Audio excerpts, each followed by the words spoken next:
ہمارے پاکستان کی جتنے بھی لوگ ہیں، ہماری پوری 25 کروڑ کی جو آبادی ہے، یہ اپنی سرزمین کے ایک ایک ذرے اور ایک ایک انچ کے لیے اپنی جان دینے کے لیے ہمیشہ سے تیار ہے۔ ہماری افواج، ہماری عوام،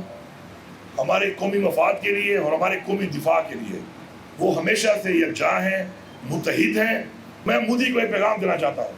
کیونکہ ہمیں بحیثیت مسلمان اور بحیثیت ایک پاکستانی ہمارے آئین کے مطابق اور اسلام کے اندر ہمیں انسانیت کا ایک بہت بڑا درس دیا گیا ہے۔ تو بھارت میں جو لوگ رہتے ہیں اس میں بہت سارے مسلمان بھی ہیں اور انسان بھی ہیں۔ ہم کبھی بھی شدت پسند نہیں ہیں۔ ہم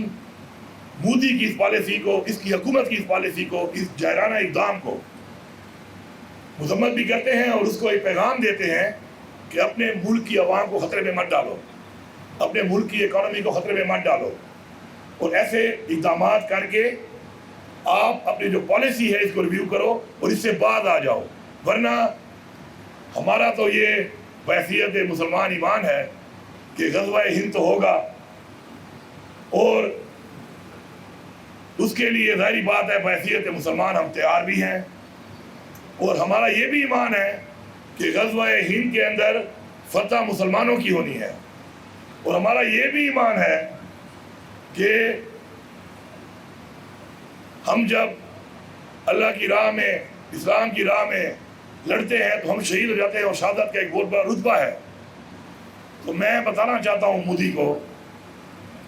کہ ہم تو یہ خواہش کرتے ہیں،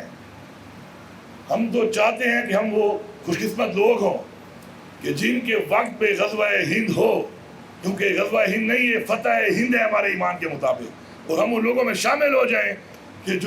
جن کا نام آئے کہ ان کے وقت پہ ہوا تھا، تو ہم تو شامل ہونا چاہتے ہیں اس کے اندر۔ تو اگر تم یہ چاہتے ہو کہ تمہاری داستان بھی نہ رہے داستانوں میں، تو پھر ایسے تجربات کر کے یہ بات یاد رکھنا کہ ہم تو اس ایمان والے ہیں کہ شہید ہو کے امر ہو جائیں گے، لیکن تم مردار ہو کر نہ بخت و نابود ہو جاؤ گے، یہ یاد رکھو۔